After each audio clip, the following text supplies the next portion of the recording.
یہ بڑا دلچسپ ہے غالب کے حوالے سے گفتگو کرتے ہوئے ہمیں یہ اکثر محسوس ہوتا ہے کہ ہم یہ 150 سال جو غالب کی برسی کے حوالے سے جو یادگاری یہ سلسلہ ہے،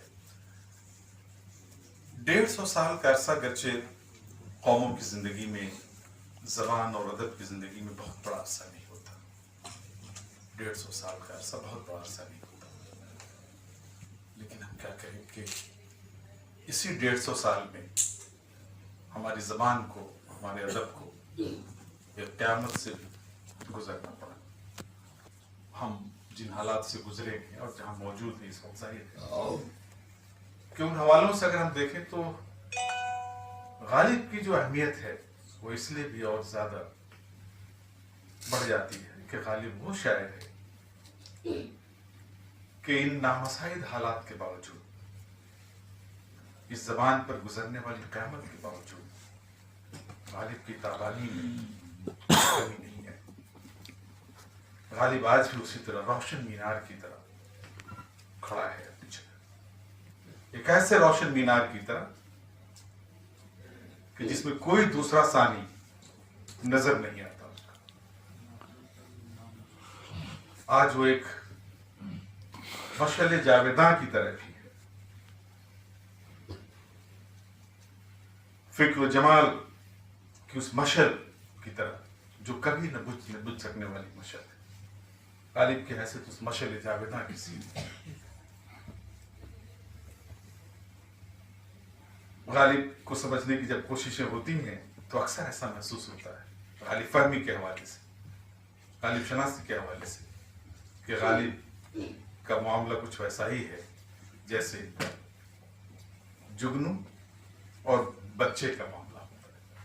معاف کیجیے گا، میں ناقدین، شارحین کا تہ دل سے احترام کرتے ہوئے یہ جملہ میں کہہ رہا ہوں، میری اپنی فہم ہے، معذرت کے ساتھ میں کہنا چاہتا ہوں۔ ہاتھ میں نہیں آتا۔ غالب ایک جگنو کی طرح ہے، جیسے ایک بچہ جگنو کو پکڑنا چاہتا ہے، اس کو اپنی مٹھی میں، اپنی گرفت میں لے لینا چاہتا ہے، مگر جگنو ہے کہ اس کی گرفت میں نہیں آتا۔ اکثر اس بچے کو یہ وہم ہوتا ہے کہ اس نے جگنو کو پکڑ لیا، لیکن جب مٹھی کھولتا ہے خالی لاہا سے، تو جگنو کو پکڑنے سے قاصر ہے۔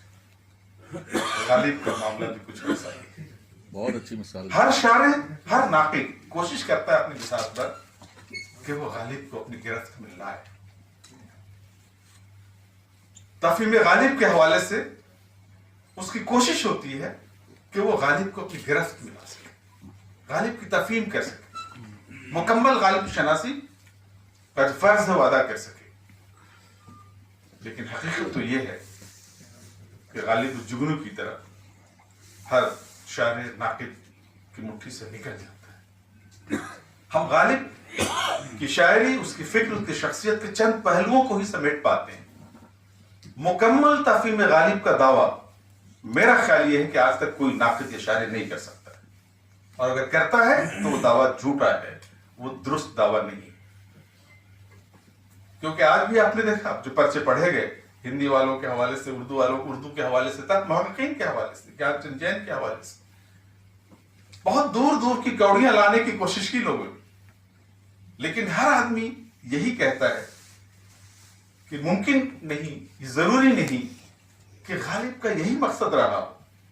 یہ ہماری تشریح ہے، یہ ہماری تفہیم ہے غالب، ہم اس کو پوری طرح اپنی گرفت میں نہیں لا سکتے۔ یہ ہے وہ غالب، ایک ایسا باکمال شاعر، فکر و جمال کا ایک ایسا مینار، جس کی روشنی، جس کی تابانی، جس کے کلام میں آج بھی ایک تازگی ہے، آج بھی اس کی معنویت اسی طرح برقرار ہے، آج بھی اس کی کشش میں کوئی کمی نہیں ہوئی، بلکہ روز افزوں اس کی کشش بڑھتی جا رہی۔ غالب کے شیدائیوں کی تعداد بڑھتی جا رہی، نہ صرف اردو میں، جس قیامت کا میں ذکر کرتا تھا، اس زبان پر جو قیامت گزری، اس کے باوجود غالب کے ہم نواؤں اور شیدائیوں کی جو تعداد ہے دوسری زبان میں بڑھتی جا رہی، نہ صرف ہندوستان میں بلکہ ہندوستان سے باہر۔ ایک ایسا نابغہ، ایک ایسا جینیس شاعر،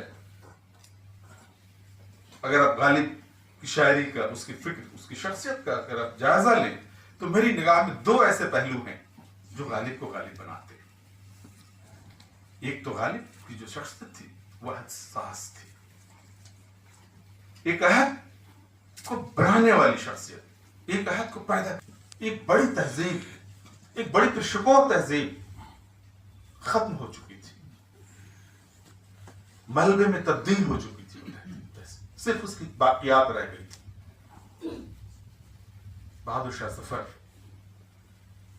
از دلی تا پالم کا معاملہ بھی سمٹ گیا تھا، صرف لال قلعے تک اس بڑی پرشکور حکومت کی، سلطنت کی، اس سے وابستہ تہذیب کی جو بساط تھی وہ لال قلعے تک سمٹ گئی تھی۔ یہ پورا شب دور تھا غالب کا۔ غالب اس تہذیب کے پروردہ تھے جس پر نازاں تھے، وہ پرشکور تہذیب، اور وہ تہذیب ختم ہو رہی تھی غالب کی آنکھوں کے سامنے ختم۔ غالب اس کو دیکھ رہا تھا، اس کی تباہی کو دیکھ رہے تھے غالب، اور ایک دوسری تہذیب جنم لے رہی تھی، اس کے خد و خال نمایاں ہو رہے تھے۔ ایک نئی تہذیب اسی راگ سے،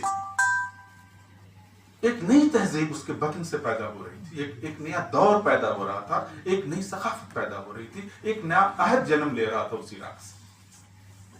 اس لیے آپ غالب کو دیکھیں گے کہ غالب کے ہاں ایک طرف اس پرشکور تہذیب کے مٹنے کا غم بھی ہے، اس پر وہ آنسو بھی بہاتے ہیں، اور دوسری طرف اسی کی راگ سے جو چنگاریاں بھڑک رہی تھیں، ابھر رہی تھیں، نئے دور کی چنگاریاں، ایک نئے مستقبل کی بشارت دینے والی چنگاریاں، غالب کی نگاہ اس پر رہی تھی، غالب اس کو دیکھ رہے تھے۔ غالب کے دور میں کوئی ایسا دوسرا شخص ہمیں نظر نہیں آتا جو غالب کی اس کی طرح کی آگہی اور بصیرت رکھنے والا، ذہانت رکھنے والا، دور رس ہو، دوربین ہو۔ یہ غالب بھی کہہ سکتے تھے کہ ایمان مجھے روکے ہے جو کھینچے ہے مجھے کفر، کعبہ میرے پیچھے ہے کلیسا میرے آگے۔ یہ غالب بھی کہہ سکتے ہیں۔ اس پہ درد بھی ہے، اور دوسری طرف اس نئے عہد کی جو بشارت ہے، اس کی دھمک بھی اس کے اندر موجود ہے، اس درد کے ساتھ۔ یہ ہے غالب کی شخصیت، غالب کی فکر۔ غالب اسی لیے غالب ہے۔ ہم جس تحریک کی بات کرتے ہیں اکثر، عبد الرحمن صاحب، سر سید تحریک، اسی سرزمین سے تعلق رکھنے والی ایک بڑی عظیم شخصیت سر سید کی تھی۔ اس ماڈرنزم سے ان کو جوڑتے ہیں، وہ انورٹڈ کاما والی ماڈرنزم نہیں، وہ جدیدیت انورٹڈ کاما والی نہیں، وہ ادب والی نہیں، بلکہ فکر و دانش کے حوالے سے جو ماڈرنزم کا دور تھا، جو مغرب میں رناسا کے نتیجے میں آیا تھا، وہ یہاں جو ماڈرنزم ہے۔ سر سید کو ہم اس کا علمبردار کہتے ہیں، لیکن اس علمبرداری کا شعور بخشا کس نے؟ میرا کہنا یہ ہے، میرا خیال ہے کہ اگر غالب نہ ہوتے تو سر سید بھی نہیں ہوتے، وہ سر سید نہیں ہوتے جو سر سید تھے، اور جن کی شناخت، جن کے حوالے سے ہم ان کو جانتے ہیں، جو ان کی فکر کی شناخت۔ وہ سر سید آئین اکبری والے سر سید ضرور بنتے، آثار السنادید والے سر سید ضرور ہوتے، تہذیب الاخلاق والے سر سید نہیں ہوتے، علی گڑھ تحریک والے سر سید نہیں ہوتے، جدید افکار و تصورات کے پرچم کو بلند کرنے والے وہ سر سید نہیں ہوتے۔ اس سر سید کو پیدا کرنے کے پیچھے غالب کی فکر کا فرق تھا۔ آئین اکبری لے کر جب پہنچے تھے غالب کے پاس سر سید، آپ جانتے ہیں اس واقعے کو، غالب کا مشورہ کیا تھا؟ نئے آئین کو تشکیل کرنے کی ضرورت ہے، بجائے اس کے کہ ہم ماضی کے اس آئین، بھلے ہی بہت پرشکو آئین تھا، اس میں اپنے آپ کو الجھا کر، اس کا مقصد یہی تھا جو میں کہہ رہا ہوں، وہ غالب کا ہی مقصد تھا، ایک نئے آئین کو تشکیل دینے کی ضرورت ہے۔ اور وہ تحریک گرچہ شروع میں سر سید کو بہت پسند نہیں آئی ہوگی یہ بات، جس کا ذکر انہوں نے کیا، مراد آباد پہ ٹھہرے کیسے کیا کچھ، لیکن اس مشورے نے غالب کہ اس دوربین مشورے نے سر سید کی فکر کو بدل کر رکھ دیا، سر سید کو سر سید بنا دیا۔ یہ تھے وہ غالب جو ایک بالکل ایک نئے عہد پر اس کے نفس کو سمجھتے تھے، اپنے عہد سے بہت آگے تھے۔ وہ یوں ہی نہیں کہتے کہ شہرت شہرم بگیتی بادمن باید شدن، یا پھر وہ خواہد شدن، یا پھر وہ کہ مندلی میں گلشن نافریدہ ہوں. ظاہر ہے کہ غالب خود اس سے آگاہ تھے. جس طرح کا عہد پیدا ہو رہا ہے غالب شناسی کے حوالے سے ہم دیکھیں گے تو یہ غالب میں تو سمجھتا ہوں کہ اب بھی غالب شناسی پہلے باب تک ہی محدود ہے. ابھی اس کتاب کے مزید باب لکھے جانے باقی. ابھی ہم پہلے باب کے اس منزل تک پہنچ سکے ہیں. ابھی مزید منزلیں ہمیں طے کرنی ہیں غالب کے حوالے سے. ظاہر ہے کہ غالب کی تفہیم کے حوالے سے یہ صدی 21ویں صدی یقیناً غالب شناسی کی صدی ہے، کیونکہ اب بھی غالب انڈیسائفرڈ ہے، پوری طرح سے ہماری گرفت میں نہیں آیا ہے. غالب کی مکمل تفہیم کے لیے اس صدی کا ہمیں انتظار ہے. یقیناً یہ صدی شاید غالب کے ساتھ انصاف کر سکے. میں زیادہ وقت اس لیے نہیں لوں گا. غالب کی شخصیت کے دو پہلو واحد ساز ہیں. دوسرا پہلو جو غالب کی بقلمونیت ہے. میں بات کرنا چاہتا ہوں لیکن میری طرف بہت بار بار دیکھ رہے ہیں ہمارے حیدر رضا صاحب ڈائریکٹر کہ گفتگو ختم کی جائے کیونکہ وہاں ہمیں ڈرامہ میں جانا ہے. میں 2-3 جملے میں اپنی بات ختم کروں گا. دوسرا جو پہلو ہے وہ ہے غالب کی بقلمونیت. اس کی فکر کا جو تنوع ہے اس کے ہاں، جو رنگا رنگی ہے اس کے ہاں، جو وسعت ہے اس کے ہاں، جو اصول مشربی ہے اس کی فکری سطح پر جو اس کے ہاں وسعت ہے، تنوع ہے، وہ کسی اور کے ہاں وہ تنوع نہیں. اس میں تضاد بھی ہے. غالب خود ایک بات کہتے ہیں دوسری طرف رد بھی کرتے ہیں. ایک جو تنوع ہے غالب کی، ایک پرزمیٹک امیج ہے غالب کی، بقلمونی شخصیت ہے غالب کی. کئی امیجز، کئی شخصیتیں غالب کی شخصیت میں پیوست نظر آتی ہیں. یہ غالب نہیں بولتا. غالب کی شاعری میں سینکڑوں غالب، بسط انداز غالب ہم سے مخاطب ہوتے ہیں. یہ بقلمونیت ہے غالب کی جو ہمیں متاثر کرتی ہے اور ان کو دوسروں کے مقابلے منفرد بناتی ہے. اور ظاہر ہے کہ اس بقلمونیت کو ہنوز گرفت میں لانے کی ضرورت ابھی تک نہیں آ پائی ہے مکمل طور پر. شاید 21ویں صدی اس بقلمونیت کو اپنی گرفت میں لانے میں کامیاب ہوگی.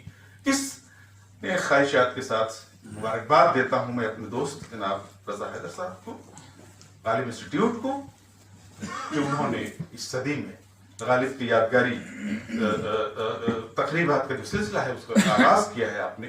اور مجھے امید ہے کہ یہ ادارہ غالب فہمی، غالب شناسی کے حوالے سے جس طرح کی خدمات انجام دے رہا ہے، یقیناً اس مقصد میں یہ ادارہ کامیاب ہوگا اور غالب شناسی کے حوالے سے وہ ابواب جن کا ہمیں انتظار ہے شاید تکمیل کو پہنچ پائیں گے اور غالب شناسی کی کتاب مکمل ہو سکے گی. آپ تمام خواتین